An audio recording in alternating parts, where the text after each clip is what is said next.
We have, I think, reasonably attractive news from Pakistan and India. They've been going at it, and we've been involved in trying to have them stop.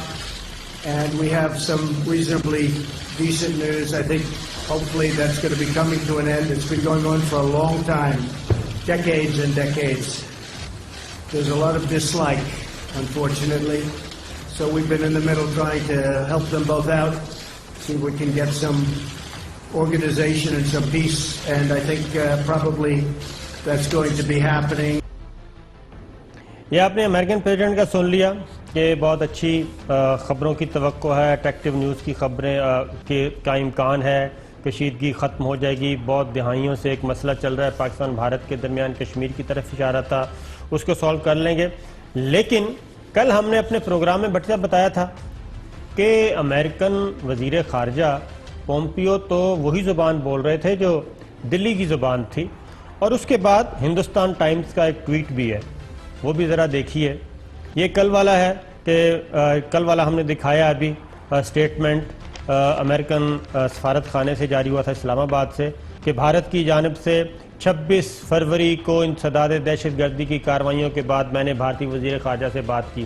یعنی کہ 26 فروری کو جو act کیا تھا وہ انسداد دہشت گردی کی کارروائی کی تھی، نہ کہ پاکستان پہ حملہ تصور کیا گیا، پاکستان کے خلاف جارحیت کی گئی. یہ کل کا بیان تھا اور یہی سٹیٹمنٹ نیو دلی سے آئی.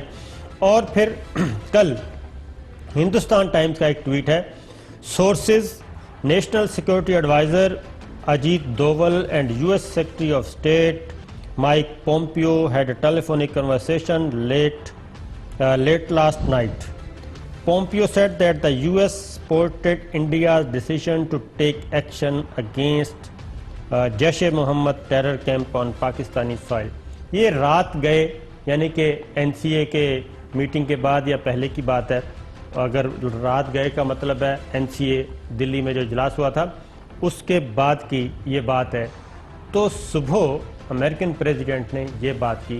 تو جب یہ چیز ہو رہی تھی بھٹی صاحب، جب ایک دوسرے کو یقین دہانیاں کروائی جا رہی تھیں، اجیت دوول کو یقین دہانی کروائی جا رہی تھی، تو عین اسی وقت ہم بھی جاگ رہے تھے اور ہمارے کچھ دوست ممالک بھی جاگ رہے تھے. یہ چیز جب یہ ایکٹیویٹی سامنے آئی تو اس کے بعد مزید جو ہے کشیدگی جس کو اسکلیٹ کہتے ہیں وہ ذرا بڑھ گیا معاملہ.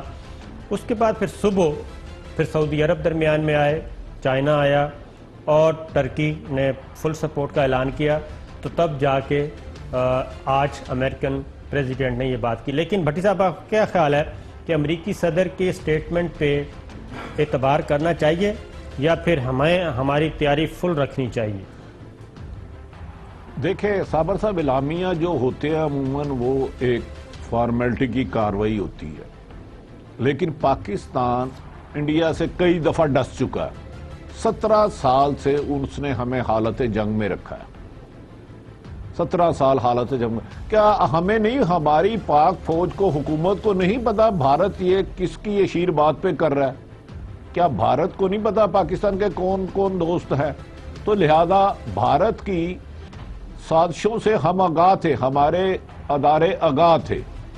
لیکن جب انہیں یہ پتا چلا کہ یہ جنگ جس طرف چل رہی ہے، جس طرف چلنے لگی ہے، جسے پاکستان بار بار اوائڈ کر رہا ہے، یہ 2 ممالک تک نہیں رہے گی. اس کی بھارت کی شرارت کرنے کی وجہ یہ تھی کہ پاکستان اکانومی طور پر بہت اوپر آ رہا تھا. سی پیک کے ذریعے چائنا بہت زیادہ انٹرسٹ لے رہا تھا، پاکستان اوپر جا رہا تھا. افغانستان میں پاکستان کا رول دنیا میں نمایاں ہوتا جا رہا تھا. دنیا کو پتا چلتا جا رہا تھا کہ امریکہ بھی سمجھ گیا تھا کہ پاکستان کے بغیر افغانستان میں امن ناممکن ہے. اس سلسلے میں ڈیمز بنائے جا رہے تھے. یہ ساری چیزوں کے بعد کچھ ممالکوں میں بیک ڈور ڈپلومیسی ہوتی ہے جس سے ہمارے ادارے بھی آگاہ تھے. اس کے بعد اشیر بات پر اس نے یہ شرارت کرنے کی کوشش کی. جب آپ نے جیسے بتایا رات کیا، یقیناً ان کی بھی انفارمیشن، وہ بھی پاکستان میں نظر رکھے ہوئے تھے، ان کی ذمہ داری تھی اور ہم بھی. تو جب انہیں اندازہ ہو گیا کہ اگر یہ غلطی کر کے میزائل داغ دیے تو پھر ادھر سے اب خاموشی نہیں رہے گی. اینٹ کا جواب پتھر سے آئے گا. اگر ایک مارو گے تو 10 کھاؤ گے. تو انہیں جب یہ بات کی آپ کے جو ایک سپر پاور ہے جن کے آپ کل کہہ رہے تھے کہ بیان کچھ ہے، وہ انہیں پتا تھا کہ سارا منجن جو پوری دنیا میں بیچتے ہیں اگر یہ دو ممالک میں جنگ ہوئی تو ان کا کاروبار بھی ٹھپ ہو جائے گا، کیونکہ اس کے اثرات پوری دنیا میں پھیلنے تھے۔ ایٹمی پاورز جب لڑتی ہیں، ایٹمی دھماکے ہوتے ہیں تو وہ دو ملکوں تک محدود نہیں رہتے۔ ایک اور چیز میں نے بھی، کہا نا 80 سے 90% دنیا میں امپیکٹ پڑتا ہے اس کا۔ ایک اور چیز بھی، وہ تیسرا ملک ایک اور بھی ہے، وہ ہے اسرائیل۔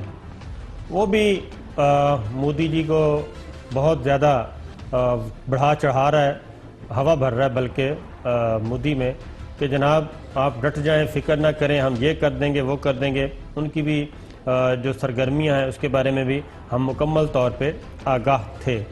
اب بھٹی صاحب ایک اور چیز ہے، آج بھارتی پائلٹ کو رہا کرنے کا اعلان کیا، لیکن آج دلی میں جو حکام، فوجی حکام، انڈیا کے فوجی حکام نے پریس کانفرنس کرنی تھی اور ڈیٹیلز بتانی تھی، وہ 2 گھنٹے لیٹ کی گئی، اور اب سے کچھ دیر پہلے ہوئی ہے، ابھی ہم دکھا بھی رہے تھے، تھوڑی سی دکھائی بھی ہے، یعنی کہ اس کے صرف سائیڈ ونڈو پہ۔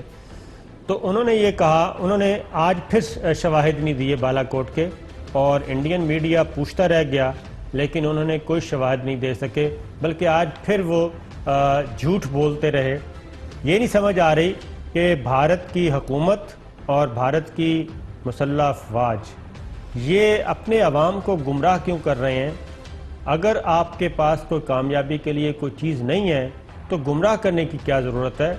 ایک طرف آپ گمراہ کر رہے ہیں، دوسری طرف آپ صلح کے پیغامات بھی آ رہے ہیں اور کشیدگی ختم کرنے کی بھی بات ہو رہی ہے، وزیر اعظم عمران خان اور نریندر مودی کے درمیان ٹیلی فونک رابطے کی بات ہو رہی ہے۔ تو یہ ساری چیزیں ہو رہی ہیں تو پھر اپنے عوام کو کیوں آپ گمراہ کر رہے ہیں؟ بھٹی صاحب اس کی کیا ریزن ہے؟ صحیح بات کیوں نہیں بتاتے یہ؟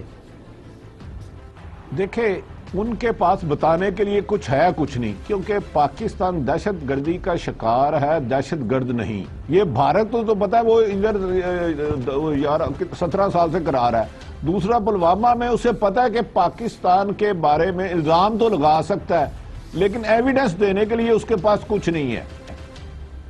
وہی وجہ ہے کہ وہ اپنے ہی میڈیا کو فیس نہیں کر رہا، مودی سرکار یا ان کی اسٹیبلشمنٹ اپنی قوم کو جو گمراہ کرتی رہی عرصہ دراز تک، حقائق مسخ کر کے بتاتی رہی، اب انہی کے میڈیا نے انہی پر سوال چھوڑنے شروع کر دیے ہیں کہ آپ الزامات تو لگا رہے ہو، جب ایویڈنس دینے کی باری آتی ہے تو آپ کے پاس حقائق نہیں ہوتے بتانے کے لیے۔